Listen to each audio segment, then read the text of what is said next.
This week is the Week of Respect, and we wanted to take the time to speak with the students and staff of Tenafly High School about this important topic. HIB is a very serious issue in our country, and we want to talk about what it means and how we can help prevent it. Hi, I'm Mrs. Gould, and in this case, I'm the anti-bullying specialist, and I'm going to tell you a little bit about the New Jersey law today. HIB stands for Harassment, Intimidation, and Bullying.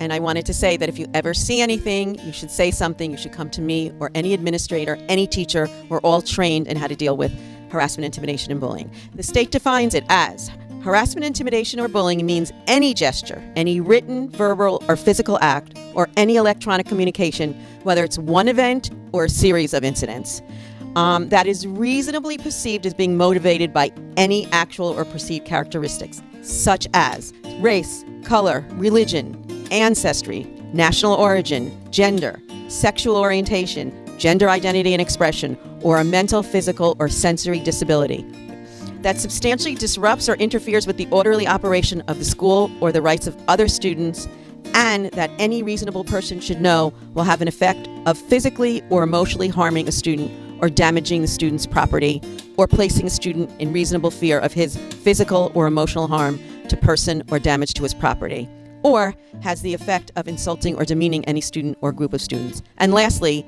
if it creates a hostile environment for the student by interfering with the student's education or by severely or pervasively causing physical or emotional harm to the student. If you think someone is being bullied, you need to report it. Even if you don't think it's serious, it's better to be safer than sorry. People react in different ways if they are being bullied. Some will hurt others, but many will hurt themselves. Suicide is the third leading death among young people, and according to studies at Yale University, bully victims are about 5 times more likely to harm themselves than non-victims of bullying. Among these statistics is 18-year-old Tyler Clemente. Tyler was a smart, talented, creative kid. He was the son of loving parents who grew up with a passion for music and became an accomplished violinist. In the summer of 2010, after he graduated high school, Tyler decided to embrace who he was and came out as being gay. He began studying at Rutgers University and was excited to continue his education. After a few weeks, Tyler became another victim of cyber harassment, a type of bullying that takes place online. After his roommate recorded on his computer webcam Tyler in the middle of an intimate act with a date. The roommate invited other students to view it online and nobody reported it. So after discovering his roommate had no intentions of stopping his harassment, Tyler Clemente ended his life by jumping off the George Washington Bridge. Tyler's tragic story has inspired people to take action and stand up to bullies through the Upstandard movement.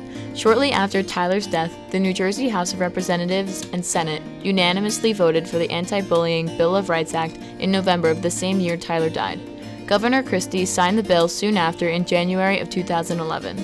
The law was to take effect at the beginning of the 2011 school year to provide a strong and thorough definition of bullying and require all cases of bullying to be reported to the state to attempt to create a positive learning environment for students. The first week in October has been designated as the Week of Respect in order to teach schools about intimidation and harassment and make students aware of the causes and effects of bullying. Take Tyler's story and the countless others to remind you to speak up and say something if you see something is wrong. Being a bystander holds just as much responsibility as the bully itself. Thank you, and remember to take the time to respect your classmates and staff that worked hard to make this school a safe place for all.